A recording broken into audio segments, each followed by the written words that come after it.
烽火台今日又燒到嚟啦，今日就輪到我譚志強嚟做主持。咁另外同我一齊做主持咧，左手邊咧呢位就黃東黃生，右手邊呢位咧就陳志峰陳先生。咁我哋今日咧首先開炮咧就要炮轟乜嘢咧？阿黃東你講啊，就係呢個孫家雄局長啦嚇，咁就留翻你講講呢個來龍去脈啊，同埋我哋應該點樣反腐倡廉。嗱，事實上咧就首先講翻轉頭嘅。咁上個禮拜咧就勞工局長孫家雄咧屋企咧就俾人投訴，咁於是警察上門嗰陣時咧就竟然發覺屋企裝修嘅時候咧有幾個黑工喺度，咁就後來呢幾個黑工咧就當然係被拘留咗啦。咁跟住咧就記者訪問阿孫局長嘅時候，孫局長第一日咧就回答就話：我冇呢件事，呢間屋唔係我嘅。咁但係第二日回答另一個傳媒嘅時候就話係有呢件事，不過為咗隱私權咧，我就唔方便透露嘅。咁我想問一問啦，阿陳生，你覺得咁嘅應對恰唔恰當先？嗱，我諗呢個係牽涉危機處理嘅問題啦。咁我哋會睇翻嘅就係話既然特別而家係澳門啦，我哋去理解就係話，如果我哋想知道一間屋嘅業權，我哋只不過可以申請一張法律效力嘅查屋紙就已經 OK。係。咁所以喺咁嘅情況之下，其實你係紙係包唔住火嘅。咁點解一開始就要用一個否認嘅態度呢？咁我覺得呢樣嘢要值得商榷咯。所以我就係會睇翻嘅就係特區政府嘅官員喺嗰一個嘅危機處理上邊係咪出咗問題？咁我就咁睇嘅，即係一方面係危機處理啦，另外一方面就係佢冇揸定個原則做人。你一就一，二就二。你唔可以今日同 A 傳媒講我冇咁喎，第二日同 B 傳媒講我有喎，咁你點樣何以服人呢？有時係嘛？你就算你做咗錯事或者係點樣都好啦，你應該就唔好有兩個口徑。同埋咧，有啲真係有啲傳媒係唔得罪得噶嘛。咁你點解要即係明知故犯啦？呢樣嘢即係最近一個例子先至發生過，就係兩個口徑唔同嘅先馬上出事。呢樣嘢咧喺澳門嚟講咧，唔好話香港啦，喺澳門嚟講都係大忌嚟噶嘛。即係要澳門好多官員就未熟悉點樣，到依家為止咧都未熟悉同傳媒嗰個交往啊，變咗咧就即係有啲咩事咧，就往往係驚惶失措。喺5日又係咁啦，而家係咁啦。咁我哋睇到頭先就翻轉頭阿峰講嘅就係危機處理嚟講，因為孫家雄局長佢不單止係一個人嘅事，而且佢係代表一個局級。呢個局級咧係政府一個高級嘅部門，係負責咗好多嘅勞工啊咁嘅問題噶嘛，係對澳門嚟講而家一個比較始終呢幾年嚟講都係比較敏感嘅一個話題。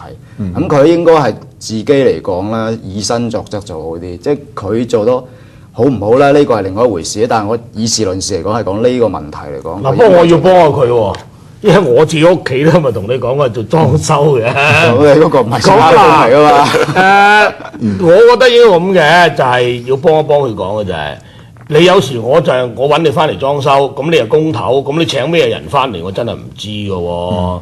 因為事實上我俾一條鎖匙你係咪？你就幫我裝修，你帶咩？而且通常梗係我唔喺嗰度嘅時候，你先嚟裝修啦。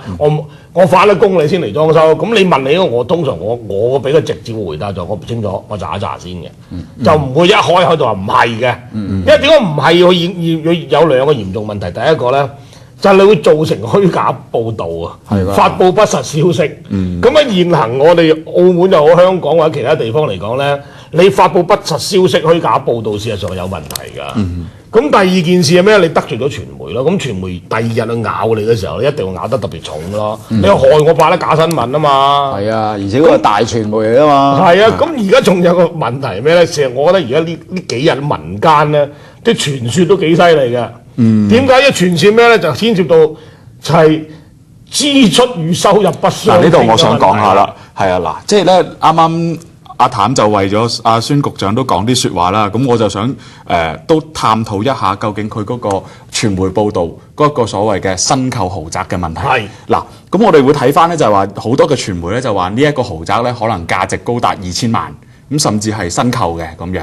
咁我就即係一直都想聽阿孫局長嘅一個回應啦。咁但係似乎佢又已經表示封咗口啦，唔再作回應。我覺得唔能夠唔回應佢，因為第一你係公務員，第二你前一輪先講，啱啱話局長級官員薪水太低，要高薪養廉。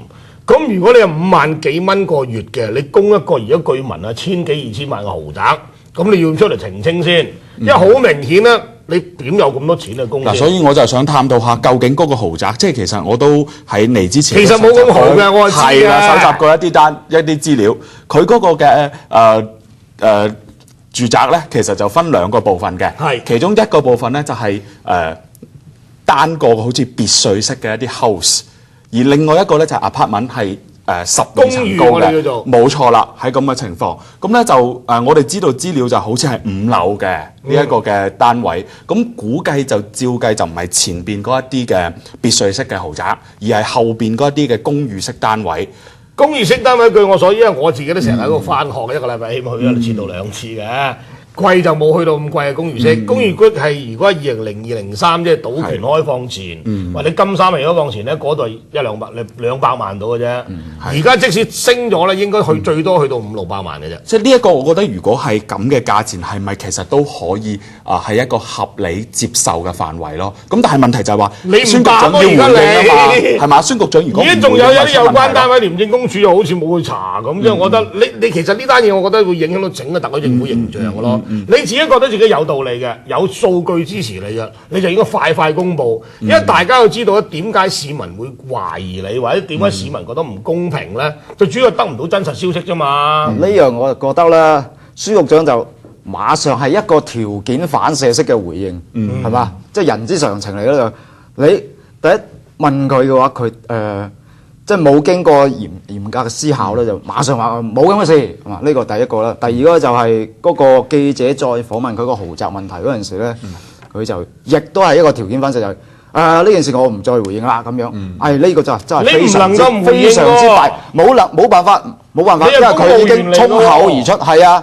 但係我哋話澳門嘅公務員或者澳門嘅官員嚟講，呢幾年入邊特別係高級官員咧，就冇接受一啲對於點樣應對傳媒嘅技巧，變成咗就係咁樣。你錯與唔錯，你都應該回應㗎嘛。你而家做到咁樣嘅情況，因為你唔回應嘅話，上面就要咩喎？下面嘅亦都話作為你嘅員工、你嘅下屬嚟講，都好大鑊㗎。因為廉政公署會查到你啦，跟住嚟。係啊，一查過嚟咧，就唔知你本人查嘅，冇錯啊，你周圍你下邊都查㗎呢件事。所以我想解讀翻昨日嗰一個嘅前幾日嗰個嘅新聞嘅畫面，就係話喺阿孫局長臨入電梯之前，佢嘅一個嘅回應就係話：我以後唔再對呢件事作任何嘅評論啦咁樣。咁有好多朋友都會解讀成為咧係一種傲慢嘅表現。咁我自己咧我自己嘅詮釋咧就係覺得，其實我同意阿黃東嘅講法，就係話。